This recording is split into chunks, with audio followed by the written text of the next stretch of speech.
So, CEO of JADU. That's what I do these days. Yeah. So, I'm very interested to hook up with entrepreneurs like yourself because you're introducing me to a new world, you know? As a kid, I liked world building myself. I did two things. I played baseball, and I built a gigantic train set, an HO train set. It was an 8-foot by 4-foot, fully detailed, and it took me a year to make. It had a general store. It had criminals hiding out. It had a police station. It had mountains. It had trains going around. It had a golf course. I don't know why. It had a golf course. That's an elaborate train track. But it was my imagination. And my parents once came to me and they said, you need to get out and play more. But I liked imagining, on that train set. And after I saw Star Wars, I took my mom's Super 8 camera and I made a space movie. And it was an alien invasion movie. I had a string and this spaceship came in and I would cut the camera and I'd put like a little thing to make a laser hit. And then of course I started a glue fire on my models, let them burn. Awesome footage. My mom wasn't home. The glue fires kind of got out of control. Probably highly toxic stuff. And this is a true story, but my drapes caught on fire. And the fire department came. Wow. So that was my first movie. That is honestly the trajectory from that to the movies you do now. That's such a clear, I can see you trying to do exactly that thing every time. Yeah. But why I was interested in hooking up with JADU is because I'm trying to learn this Web3, and I really do believe AR is a real wave of the future. And there's a lot we can discuss on it. Yeah. And I have questions I've got to ask you. When this project came to your desk, I'm just wondering, what did you think was going to happen with an NFT project? What was your preconceived notion about it? Well, I've been curious about the NFT world, especially when I saw, who's the guy who's... I think you're thinking about Beeple. Beeples, yeah. So he came to my house a year ago, right after he made the sale. Yeah. And he was a film illustrator. And I've worked with these people a long time, and it was a pretty interesting project. I couldn't believe it actually worked, but it's a new way. But I think the future is really in AR. Yeah, so, you were just saying about AR and NFTs, and I think NFTs are interesting, right? Because they're not really a medium onto themselves. They're really just kind of a technology that you can use to enable a bunch of new things. Yeah. And I have been working in AR for around 7 years, and only in AR, And how did you discover AR? The first time I actually tried an AR headset was at an architecture studio. I was studying architecture in college as part of a couple other things, and I got to try an AR headset in an architecture firm in LA. Right. And they placed a model on the table, and I looked at it, and I'm like, okay, this is pretty cool. Yeah. But I feel like you can do a lot with this from a narrative perspective and from an expressive perspective. And, I just spent most of my teenage years just being into programming and technology. Yeah. But now I was going to art school.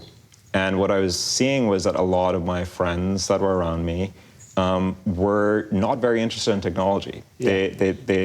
They were interested in... these are architecture students? This was a liberal art school, right. People were interested in film photography and ceramics. Yeah. That was more exciting for a lot of people. So I started kind of leaning in that ceramics. direction. Okay. Yeah, exactly. So I started getting to a point where I was like, you know what? I want to work with technology, but I want to do things that are expressive in nature. Yeah. And, I felt a responsibility to do that as well because, I'm from Pakistan, and I feel like a lot of brown, desi people that move to the US end up in technology, but they don't end up expressing themselves in any meaningful way. So when I started playing with AR, I thought that this is actually a tremendous medium of expression. There's a lot you can do with it. And at that time, it was only really being used for reference materials, at places like architecture firms. Yeah. So I collected a bunch of money and bought the HoloLens 1, which was a $3,000 headset, and I got the developer kit. I just started messing around with it, and slowly the projects I was doing started to kind of, find some attention online, and we ended up in film festivals and things like that. So that's kind of how I got into AR. How I got interested in AR because you've heard it a long time, but you think, oh, what is it? It sounds so far out there. Even what you're saying is far out there, but it's very cool. Let me just take you a tiny bit back. Yeah. All right. When video games came out, I was always that guy trying to go off the track and see what's over here, what's over there. All right, but they would keep you on that track. And I liked exploring around the game. And then about maybe 17 years ago, I wrote a video game. I sat down and wrote 3 pages. It was a story, and it was from an idea from Ivan Becky. He worked at NASA when I was doing Armageddon. This was my 3rd movie, and they gave me this guy for, I think, 2-3 days. He said something. I asked him 5 things. Of course, have we been visited by aliens? Okay, I think that was 2nd or 3rd. And his answer was, we're a very response? religious country. Now, I've heard that 5 times at NASA. That's a very strange answer, isn't it? What's the answer? Sorry, I missed We're that. a very religious country. Is that the weirdest? Okay, what does that even imply? Because it upsets the idea of God. Okay, so the only reason we don't talk about aliens is... That's my... Interesting. That's my... Makes sense. Yeah. So, and this cobra's flying, and we're going to keep going. That's a cobra in the air, all right? U.S. Army over there. Let's include that. I know my military hardware, okay? That's great. But, so, I sat down, wrote a video game, and I had a story, and I used part of this concept, and I put it on a shelf, and it's collected dust for 15, 17 years, and then long story short, I bought digital domain from James Cameron years ago. It was a visual. I had no idea. Yeah. Really? Yeah. What year? I don't know. I pretend I'm only 32, so I try to fake all my years. But oh God. Okay, sweet. Well, they do a lot of great digital humans and very realistic stuff.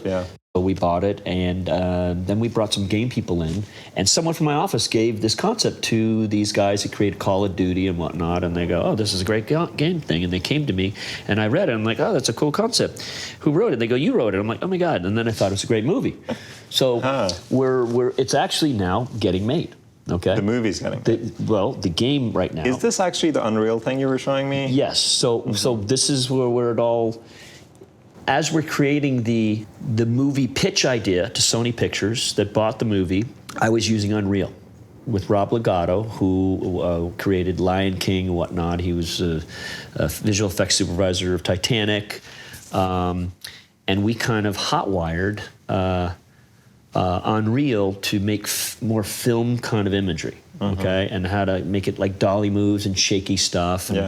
And I've told you this before. It was fascinating because I'm there with my goggles on and my head, the hand toggles, whatever you call them, and I had my 3D world built, and I had my assets of cars and motorcycles and other stuff, and I could art direct the landscape. They can input it, and then I could start setting up my shots, and I could literally create 30 shots in an hour. Yeah. Where storyboarding would take days, like weeks for that. So that's when I started to understand this concept of Web3. People talk about Web3. I'm like, what is Web3? And they go, well, it's a place, I'm a filmmaker and I'm a storyteller and I build worlds.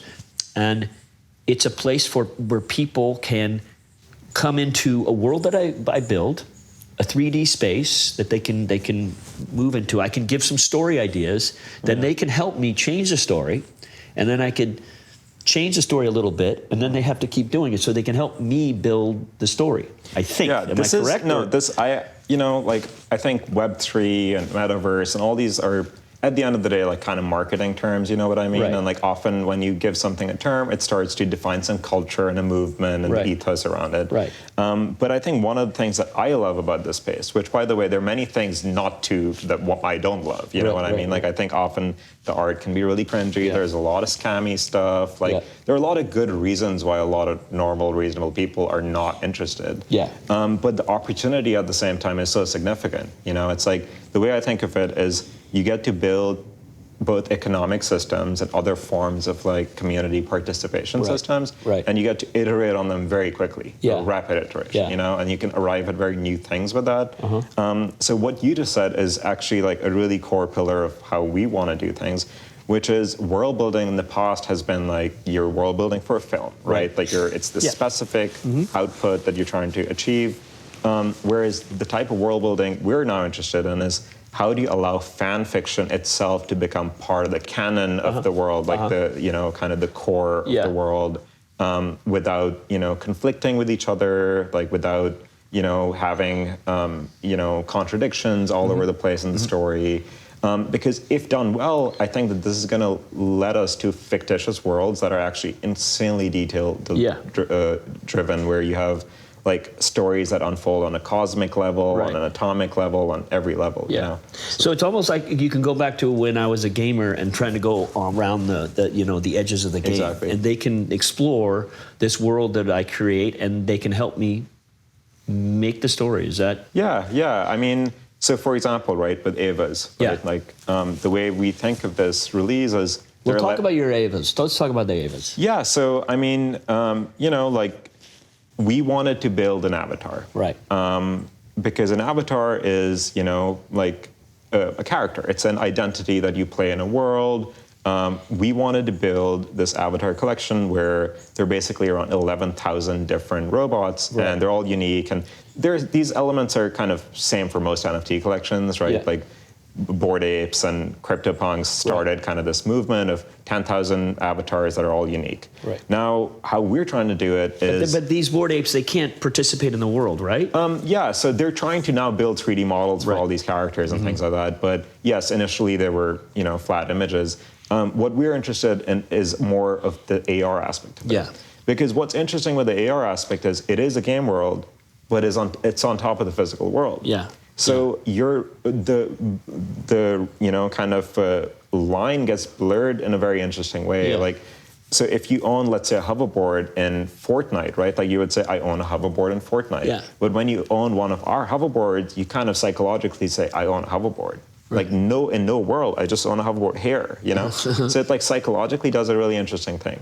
So AVAs are basically like 11,000 characters. They're supposed to be kind of citizens in our world, and every person that owns an AVA then kind of develops and role plays as that character.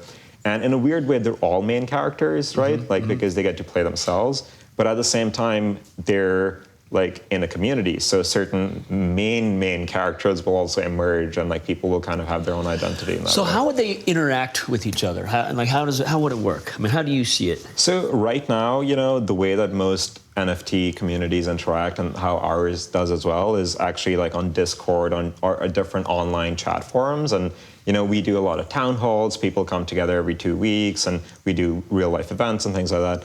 But where we're trying to transition all this over to is the AR app, where you basically go and play as your character.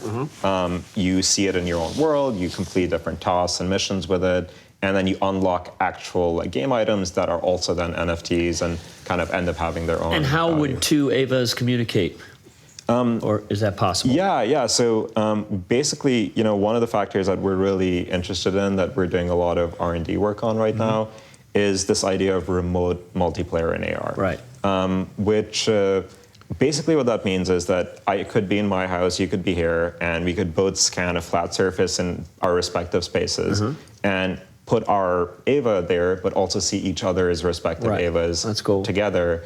And then basically you have someone's external person's presence in your space without them even seeing your space. And that's where I think it starts to get really fun. Yeah. I mean, like, when you work in a game engine, like, are you thinking more, how do I recreate shots that look like it's a real camera? Or are you thinking, how do I create bitchin' shots that people haven't seen?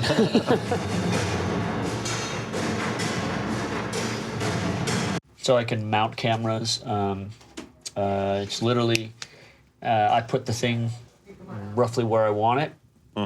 They create the track. And what I'll do is I'll say, this is how close I want the bus to miss this thing. And this is your next major project, you'd say? Well, there's a lot of projects that they want me to do right now, but this one's near and dear to me.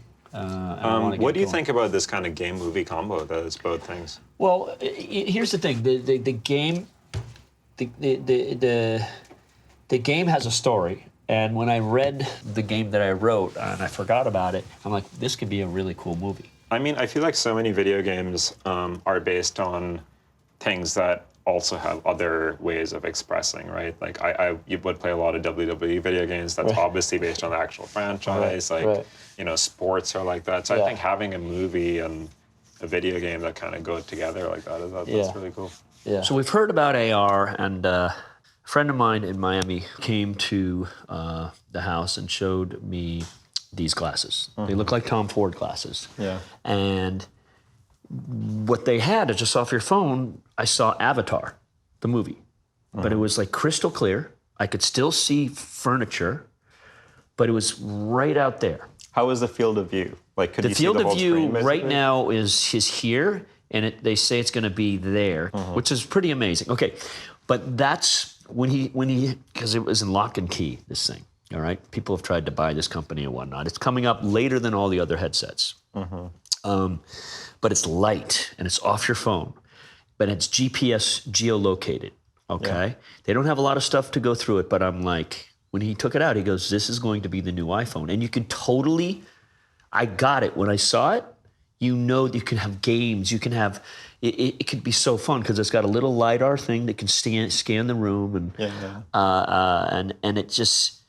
And it's a see-through lens, so it's not like I hear Apple's like you have to. It's video to whatever. This one is see-through. It's regular glass. You can walk around and see furniture. Yeah. So when I started working with AR, the first headset I worked on was the HoloLens. The second was the Magic Leap, and then the third was the HoloLens 2.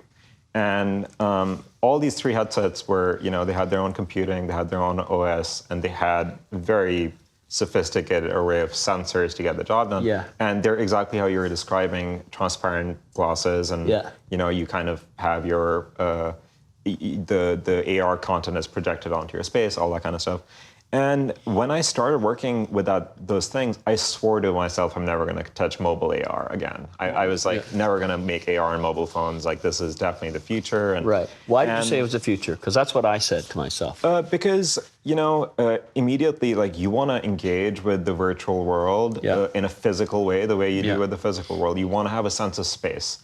And the sense of space just immediately felt very attractive. I was like, humans have evolved to use their bodies and grab things and do things, and so it made a lot of sense, but especially from an experiential perspective, right? Like, I think AR is really powerful because it's still mostly anchored in your space. Yeah. And that's something that, it's tricky with VR, because when you put VR, you have no geographical sense of where you are. It's just a very completely removed dream state. Yeah. But if you have, let's say, like I put a hologram of someone here, or put an AVA here or something, even when you're not wearing the AR headset or phone, you're walking by, you're kind of your mind's gonna remember that it was here. It's anchored. It's kind of creepy. It's creepy. I've always called it like a ghostly presence of AR that's left behind, which is really like a really fun idea. So.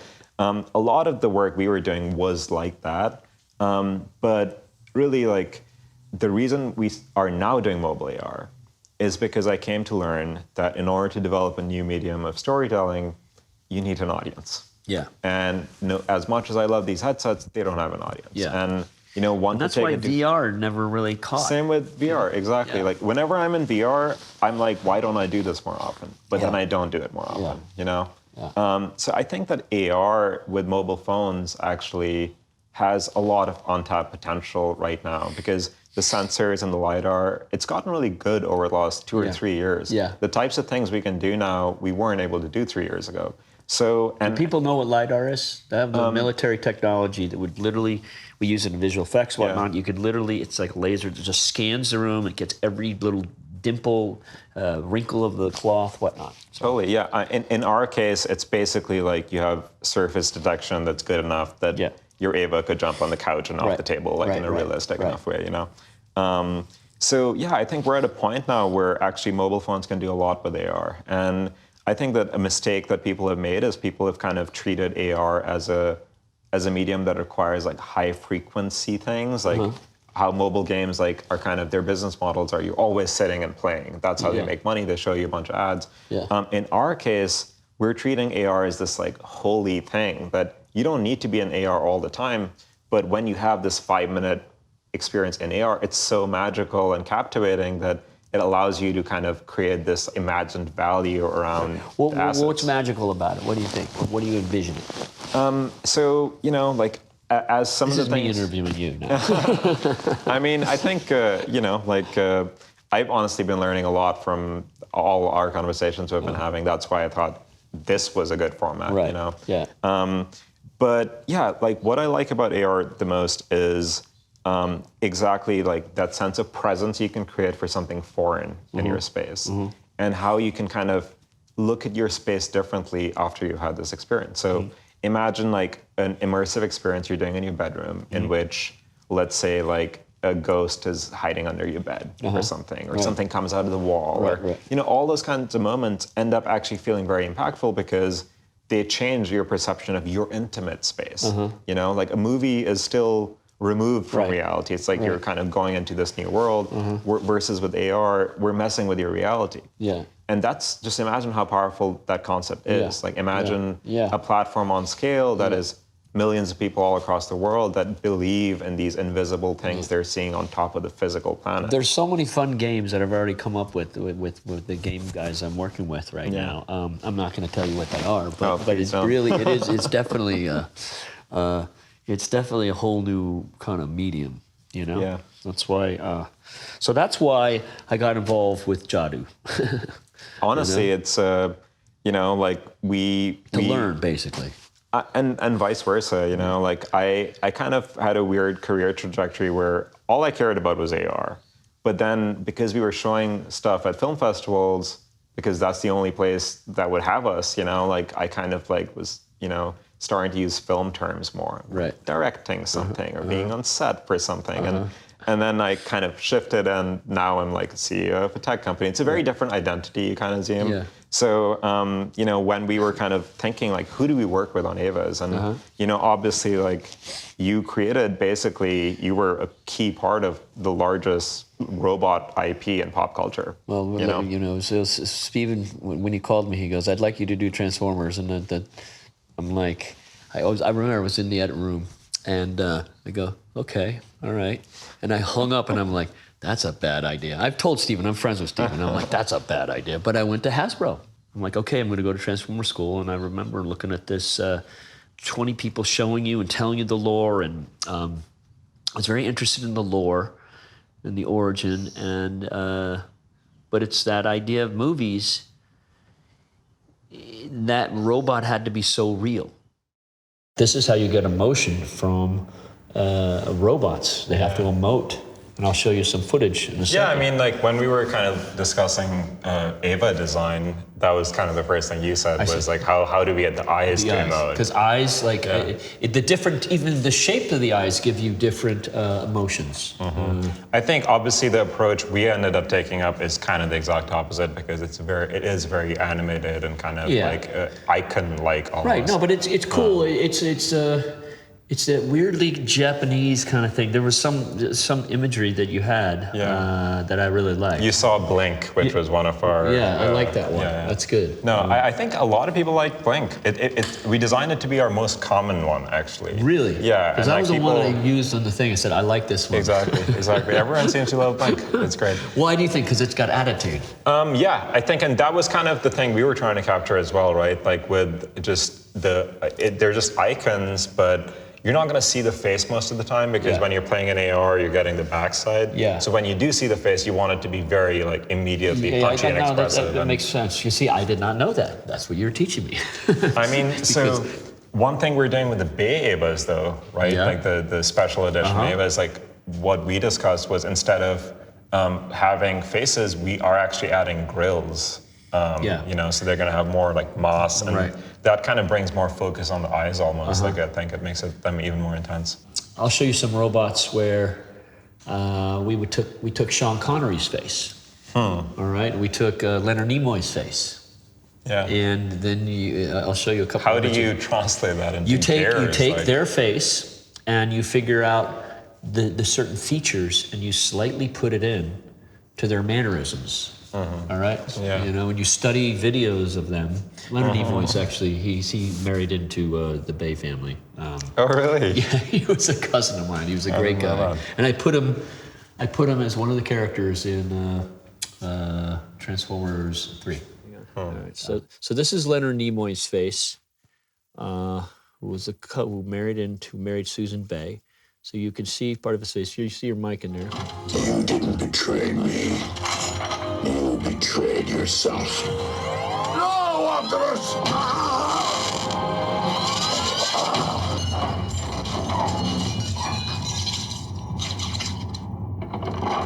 I feel like the robot eyes are doing so much more than the real actor eyes here. Yeah, right? Yeah.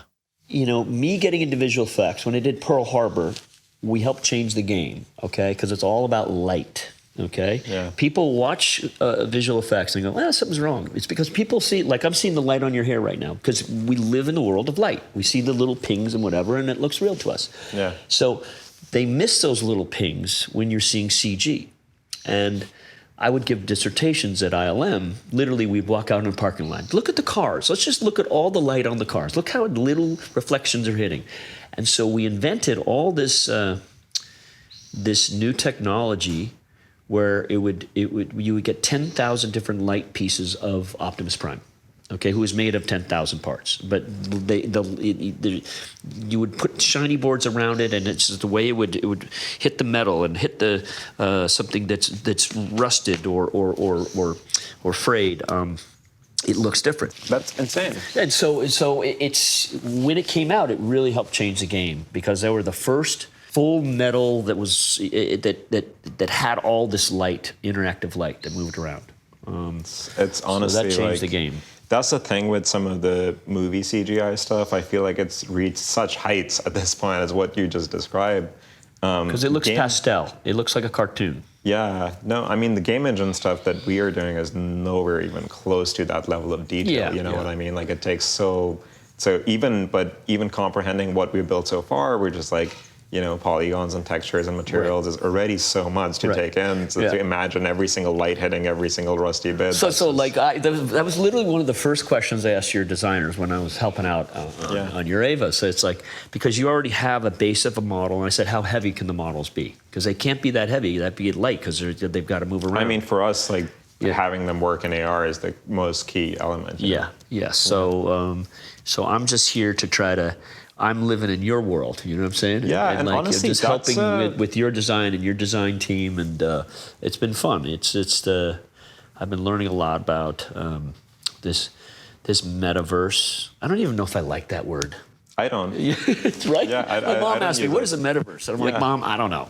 I think thinking of it as a place is not right. Yeah. I think. For us, the world is the place. Yeah. You're already in the place. Like we're gonna now build this kind of magical layer or fantasy coming to life, but the place is the world. I think that this vision of the metaverse where you kind of like go to Facebook Workplace wearing your suit, your avatar is wearing a suit, it's just that's not what's gonna happen. Yeah. You know, I think the way people are treating work and socializing is a lot more fluid. People want to role play as characters. They want to be whatever they want. If you want to live your life as a dragon and go and do things online as a dragon, do it as a dragon. Like, it's, you know, like that's kind of, I think, what's exciting about this space to people. Yeah. But yeah, so I wanted to kind of bring it back to just, you know, the process of working with you, because what you just said, I was surprised to find that in you. This element of like, I'm here to learn too, and I'm in your world, you know. I assume that you're going to come with like some strong ideas of how things should be, and you know, like, but you are actually very good at always like asking, like if we're on a call with 4 people and the third person hasn't said something, you're going to be like, hey, what do you think about it? Well, because it's teamwork. It's teamwork, and you're CEO of a company, and it's teamwork on a movie. Yeah. You know, and that's one thing I like on movie sets. It's they help you create your world and the imagery and you know, there's that saying, directors are only as good as their team, you know? Yeah, absolutely. So, and honestly, the team is as good as a director can communicate, honestly. Like, I think that's so important. But yeah, no, it's been great working with, like, showing you like Ruben stuff. And yeah, whatnot. Ruben stuff. He's like, he's doing the origin kind of. You want to call it a commercial or just kind of a video? It's kind of like a backstory trailer kind of scenario. And I think that's very cool. He's got a great kind of exotic, visionary style to it. So actually funny, I was talking to Ruben last night about this, and he was like, man, like, to be honest, like, this is definitely a bit out of my comfort zone, the first scene, because it's like all my stuff is rooted so much in space, because so much of Ruben's work is photogrammetry scans that he then messes with and plays with. And it was now the opening to the trailer is kind of like this abstract cosmic space. And I was thinking about it, and I was like, you know what? Babe was also having, like, you were also kind of like, we need to anchor it in space, because I feel like your work is also in cities and like very strong architectural settings. So this kind of like open-ended cosmic thing is a bit harder to grasp. But for me and Mac, that's our comfort zone. Right. I feel really comfortable like on a blank canvas and starting to place one element at a time and slowly like zooming in or something. And Mac loves that stuff too. Another thing that I notice with your work, you are often really excited about what access a project's gonna bring you. You know what I mean? Like, I got to use this plane. I got to let into this secret vault. I got to, like, you're always, I feel like, looking for a project to give you access to things. It becomes almost an excuse to, like, experience the world in a very different way. It is true, and somehow that's served me well of being able to, I think, like, let's go, we got Alcatraz, okay. I know every inch of Alcatraz. Still today, I know Capone's cell, and I've walked it at night. I was there for 7 weeks. You just know every inch of it, all right? One of the creepiest places on Earth. That's insane. So you have that experience. Then, of course, I'm like, I'm going to try for the space shuttle. Yeah. And we got the space shuttle. I'm the only director in the world who's ever been able to do it once and twice. It's amazing to shoot on the space shuttle, literally on the gantry. It's the land of the big toys at NASA, because I used to always want to be an astronaut. I remember said, I want to get the pyramid. I want to get the ground pyramid. All right, and he says, well, the guy was ill. He was 260 pounds. He had big jowls. He's like, but we can't get it. I said, we can get it. No, we just can't. They said no. I said, but keep trying. Let's get it. We can get it. We got it. we can get there. And I say, I don't take no for an answer, And we got Petra, the top of Petra. Stephen shot the lower. The top had never been shot in the history of movies. So, do you and your director buddies keep track of these achievements per film? My list is like impeccable. Yeah. It's so interesting. It's like a subculture on its own. It's fun. It's but you always take very good care of where you're shooting, and you got to respect it. And because I got the bridge in Bad Boys 2, we locked down the city for 4 days. Good scene in the movie. Yeah, I mean, you also enjoyed that, I think, like that this actually happened. This movie is special because it stopped the city for 4 Well, I didn't like to stop the city, but it's interesting to do feats that have never been done, like the wingsuit guys that jumped in Transformers 3 off the Sears Tower and flew 125 miles an hour through Chicago. Yeah, I mean that's they flew for about 1.5 miles. They did about 20 jumps. The city, it was during summertime, so there's tons of tourists there, and they would line up by the thousands and just watch these guys, come around corners of buildings, and it's really fun to do. Yeah. One of the feelings that I've been getting, right, like being a young person, kind of trying to make things in this world, is that we're at a point where everything kind of needs to follow some trends, and there's like artists and creatives need to always be promoting themselves on TikTok, on Instagram. They want to constantly putting yourself out. Often it puts you in a position where you're just required to have high frequency of content. You really don't get to put any kind of thought behind it or resources behind it. And I feel like so much of your work is really like large scale that requires thought, resource. Like really, it's not quick, like shoot whatever, casual. Right. So what do you think is happening? Do you think we're moving towards a time where that stuff is going to start to disappear a bit? Which one? Are the TikTok The elaborate, stuff? like the elaborate productions. I mean, I think it's. I mean, I like the big screen experience, the sound, I like when you see it big. I'm fascinated when I watch people watch TikTok or like a comedy show for 10 minutes, or it's fascinating to me. But some of them are really funny, I mean, it is but obviously it's like really weirdly addicting. It's like content, yeah. It's that's what I'm saying. There's almost so much stuff coming at you right now that movies are now less special. Everything's all a little less special. TV shows are less special because there are 500 of them. Yeah. Do you think we are beyond the golden age of film? Wow, that's a great question. I should say no, because I don't want to believe it, but we might be. We might be. I mean, because here's the thing: dinosaurs have been done, sharks have been done, aliens have been done, robots have been done. Yeah. We're desensitized. When they announced that the secret group at the Pentagon was talking to Intel committee about, they have real, actual footage of these things that are going at supersonic speeds and turning on a dime and doing 300 Gs, which is impossible. There's no propulsion systems, and these are documented, real. They're saying these are things not of this planet. Yeah, I've seen some. When that comes out, to me, that was a huge day. But everyone's like, I'm bored of it. This is during the pandemic. It was August, during the pandemic. I remember. Remember that? Yeah. To me, I was so excited. Yeah. And people are like, we've seen so many alien movies. Yeah, no, it's crazy how desensitized people get. And also, I think the amount of times we've also seen, modern cities being destroyed on film. Also, I think I've done Paris. Oh yeah, I've done Paris. That's. I've destroyed Paris once. It must be slightly bittersweet for you, kind of admitting this, but you also did, as I was saying, you are one of the most successful filmmakers ever in this format that this medium existed in. There's nothing better than that feeling. God, I remember the first time screening Bad Boys. Yeah. And they had no faith in that movie. And the audience went wild, and I was like, oh my God, what is this? Yeah. So, are you seeking those kind of moments still? It feels like you are. It's still, they're fun moments. Yeah. But I still have passion shooting. I really do. I love grabbing a camera and, see, when you got nice light, look at this light, huh? This is good light.